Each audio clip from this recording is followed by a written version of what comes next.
Mayong adlaw mga igsuon, I invite you to visit the young and beautiful Sarangani. This is Sarangani.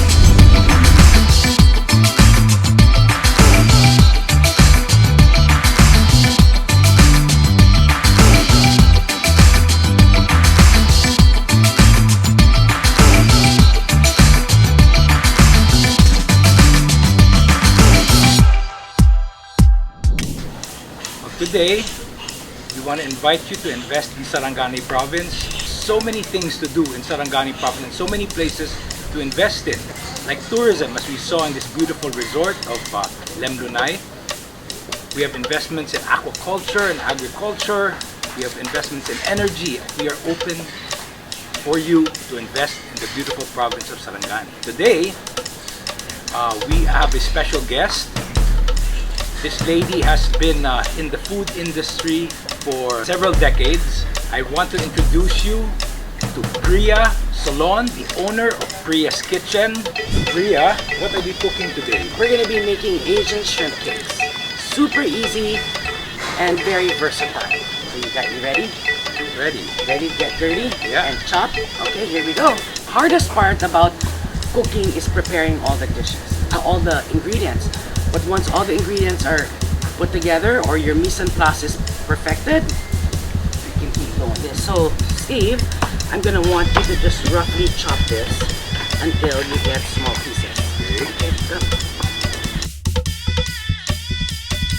Now, our 500 grams of shrimp. A little bit of water. And we're going to add in some cornstarch. Kani ang trick, okay, for the shrimp cake. You want to make it pasty. So, I need you to mix this. Mix lang until it forms a thick paste. Lami ning Vannamei, no? Kay daghan tay mga Vannamei producers din sa Sarangani province. So nya, there's still a lot of room for investors to come in to invest in Vannamei. We have bangus here, the famous Sarangani bangus. We have excellent bananas here. So really take a look at Sarangani province para maka-invest mo din. A little bit of oil. Okay, keep mixing, Steve. Sesame oil. What oil is that? Canola. We use canola, a neutral oil. Vegetable oil. We're gonna add in some salt. White pepper, very important is white pepper. Don't use black pepper. Too strong. A little bit of sugar para may umami flavor. A little bit of ginger. Some spring onions. Shitake mushrooms. And diced carrots. And last but not least, some oyster sauce. So now we're ready to make the patties. Just get a little bit of the shrimp cake depending on how big you want it or how small you want it. Put that into the pan. And then we just form it into little patties this way. Okay? Flatten it. No? Flatten. Habang naghihintay, there's a lot of opportunities here in Sarangani. Yung nangyari lang, naigutag pandemya, no? Apit ka mag 3 years, pero karon nag-aabri na ta. So akong ginaauhag yun ang mga investors na please invest in Sarangani. We'll make it easy for you. Okay, Steve, look at this. You see this is golden brown now? Yeah. How fast that was? Yeah.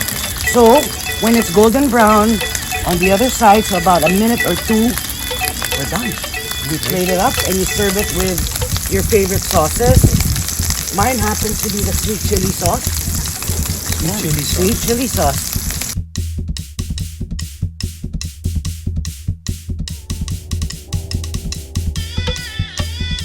You ready to taste? Okay, let's try it. Let's try this. Go in there.